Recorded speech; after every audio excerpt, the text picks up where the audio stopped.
The headlines associated with 3 pre-election tax changes don't quite accurately give the truth of what those changes will actually deliver. The first is that associated with the abolition of tax on death benefits under pension schemes. The second is the headline that suggested that no families with estates of less than £1 million will pay inheritance tax. And the third is to do with high earners having their tax relief cut back. So let's look at those 3 headlines in a bit more detail. First, the abolition of tax on death benefits. Well, that's not true. You have to die at age 75 or over for the benefits to be tax-free.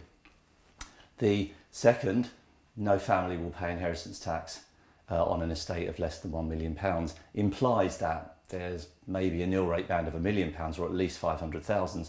That's also not true. The nil rate band remains actually frozen at £325,000, and there is to be a new residence nil rate band of 175,000. But wait, that doesn't start until 2017, and then it's phased in over 4 years starting at 100,000.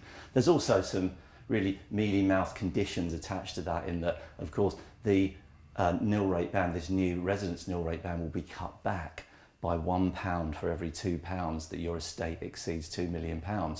So it's not going to be available once your estate exceeds £2.35 million, which seems quite a high figure, is quite a high figure, of course. But in determining the definition of estate for this purpose, you take no account of agricultural property relief or business property relief. So more people than expect may be disqualified from this relief.